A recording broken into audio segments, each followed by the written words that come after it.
10월의 첫날 새벽, 다 함께 우리의 마음을 모아 하나님께 예배를 드리시겠습니다. 오늘 우리에게 주시는 하나님의 말씀은 마가복음 2장 13절부터 17절까지의 말씀입니다. 오늘 말씀을 제가 번독해 올리겠습니다. 예수께서 다시 바닷가로 나가셨다. 무리가 모두 예수께로 나아오니 그가 그들을 가르치셨다. 예수께서 길을 가시다가 알파오의 아들 레위가 세간에 앉아 있는 것을 보시고 말씀하셨다. 나를 따라오너라. 레위는 일어나서 예수를 따라갔다. 예수께서 그의 집에서 음식을 잡수시는데 많은 세리와 죄인들도 예수와 그의 제자들과 한자리에 있었다. 이런 사람들이 많이 있었는데 그들이 예수를 따라왔던 것이다. 바리새파의 율법 학자들이 예수가 죄인들과 세리들과 함께 음식을 잡수시는 것을 보고 예수의 제자들에게 말하였다. 저 사람은 세리들과 죄인들과 어울려서 음식을 먹습니까? 예수께서 그 말을 들으시고 그들에게 말씀하셨다.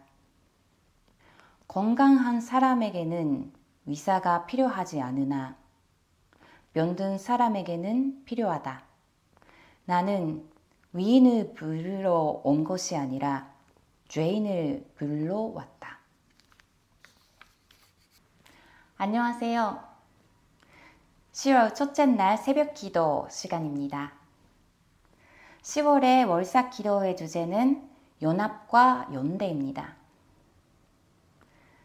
10월에는 세계 선만찬 주일도 있고 또 우리 교회는 니시카타마치 교회와의 한일 합동 수양회도 있습니다.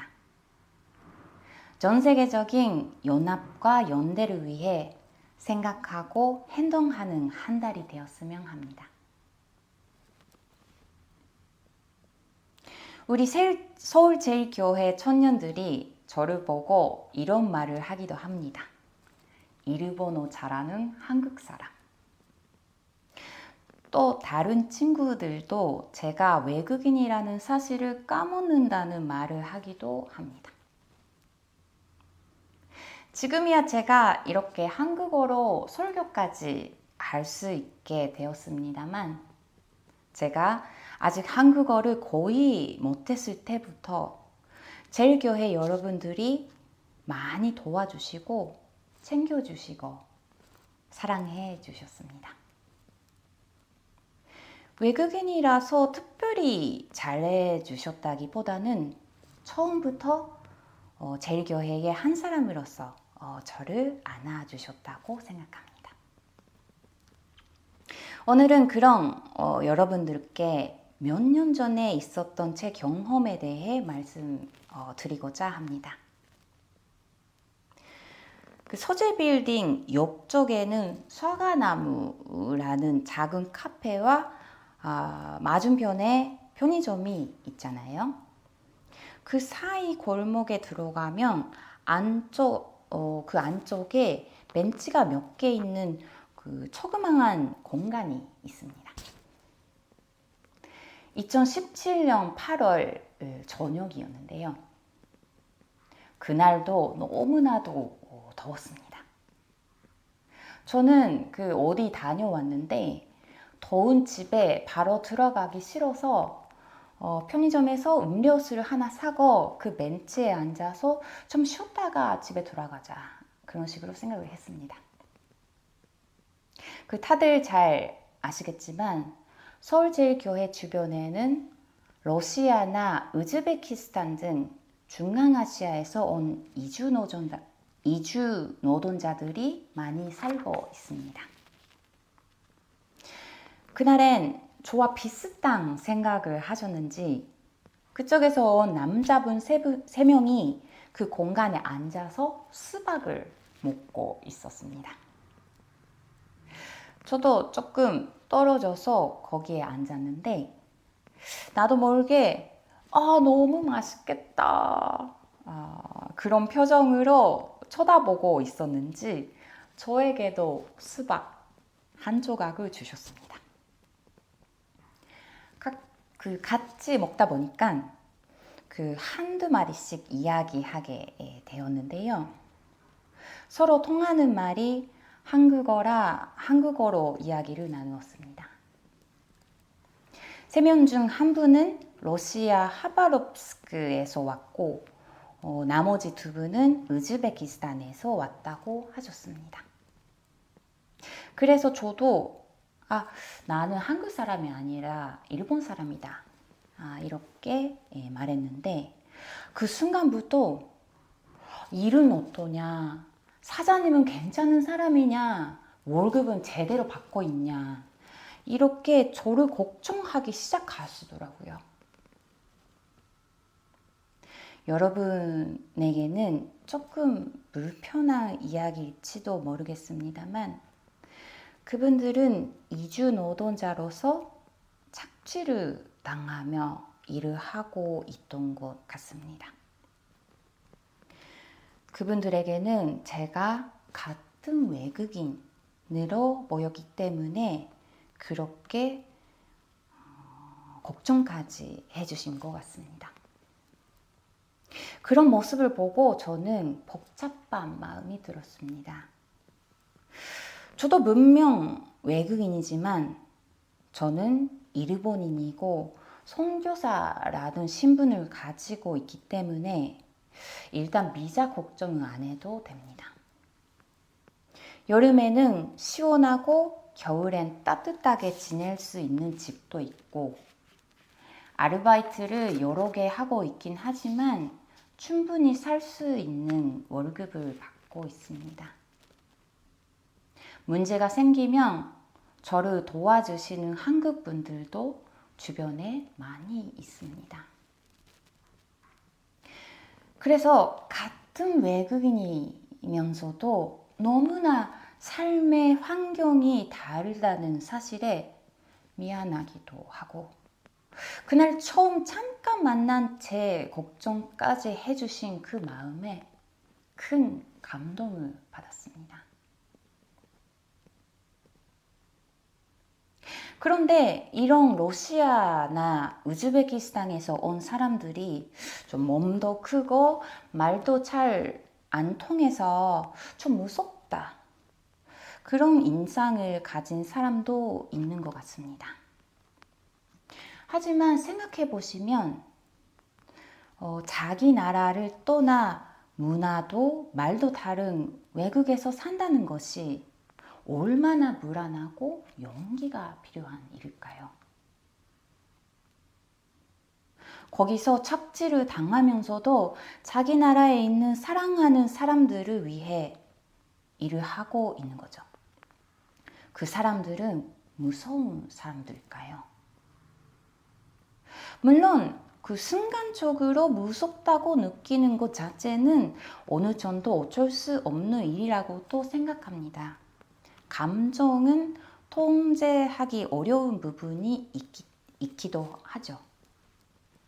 하지만 그 무섭다는 감정을 그대로 두면 그것이 편견을 더 강하게 만들기도 합니다.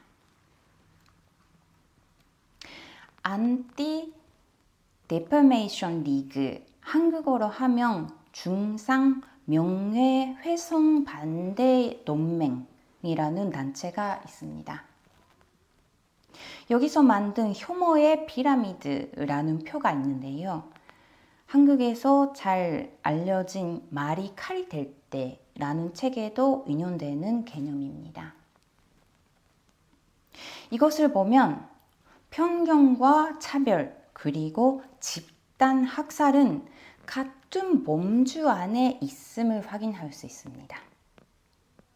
학살이 피라미드의 정점이라면 편견과 차별은 하부 구조로서 피라미드를 떠받치는 모습입니다.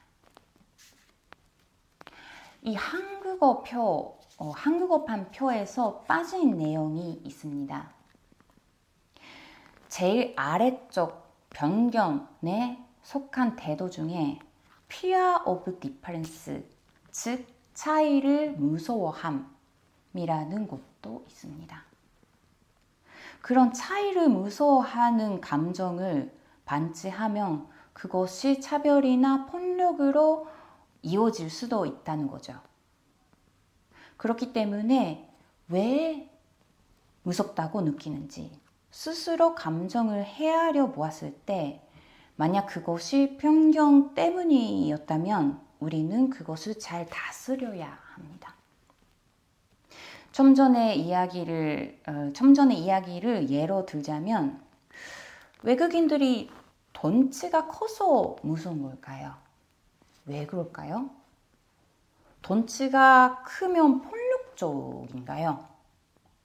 몸의 크기와 폭력성은 서로 상관관계가 아니라는 사실을 모두 잘 알고 있습니다. 우리 교회에도 덩치가 좀 크신데 그런 사람들이 있는데 다 착하시잖아요. 그런데 만약 그 사람이 조금 달게 생긴 외국인이라면 어떨까요? 사람들은 그들이 덩치가 커서 무섭다고 말합니다. 하지만 실제로는 몸의 크기보다는 외국인에 대한 편견이 더 크기 때문에 그렇게 느끼는 거죠. 오늘 함께 읽으신 성경 말씀에는 예수님이 국적이나 신분 상관없이 다양한 사람과 식사를 함께 했다는 내용이 나옵니다. 예수님이 살던 사회는 유대교 율법을 지키지 못하는 사람은 모두 죄인이었습니다. 레위는 세리였고 이방인들과도 많이 교류를 하기 때문에 죄인이었습니다. 팔레스타인의 가난한 사람들에게는 세리는 로마를 위해 자신들의 돈을 뜯어내는 나쁜 사람이기도 했습니다. 그 외에도 그 유대교 이외의 종교를 가진 사람, 외국인, 그리고 남들과는 다른 직업을 가진 사람도 죄인이었습니다. 예를 들어 목자도 일을 하면 안 되는 안식일에도 양을 돌봐야 하기 때문에 죄인이었다고도 합니다. 예수께서는 이런 식으로 사회적인 편견과 낙인을 받는 사람들과 함께 식사를 하셨습니다. 물론 이 이야기는 우리가 잘 알고 있습니다. 말로 하기는 쉽지만 실천은 어렵지요.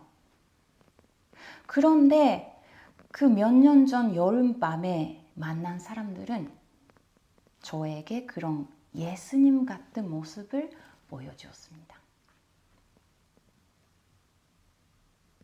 그쪽에서 먼저 수박을 주셨고 그래서 대화가 이루었고 제 걱정까지 해주셨습니다. 한국말에는 식구라는 말이 있지 않습니까?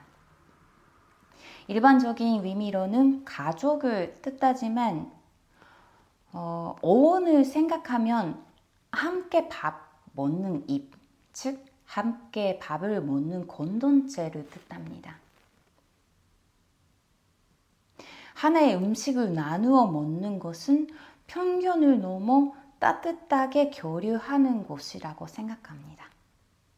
지금은 현실적으로 코로나 때문에 식사를 나눠 먹기는 어렵지만 그런 자세를 가질 수는 있습니다. 일본도 그렇지만 한국에서도 아직 외국인에 대한 편견이나 차별이 크다고 볼 수밖에 없습니다.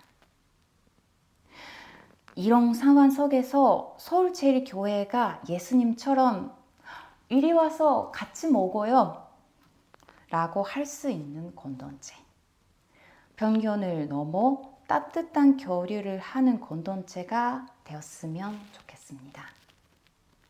니시카타마치 교회와 50년 가까이 교류해왔고 또 외국인인 저를 한 식구로 대해주시는 서울제일교회이기에 그것이 가능하리라 믿습니다. 함께 침묵으로 기도합시다.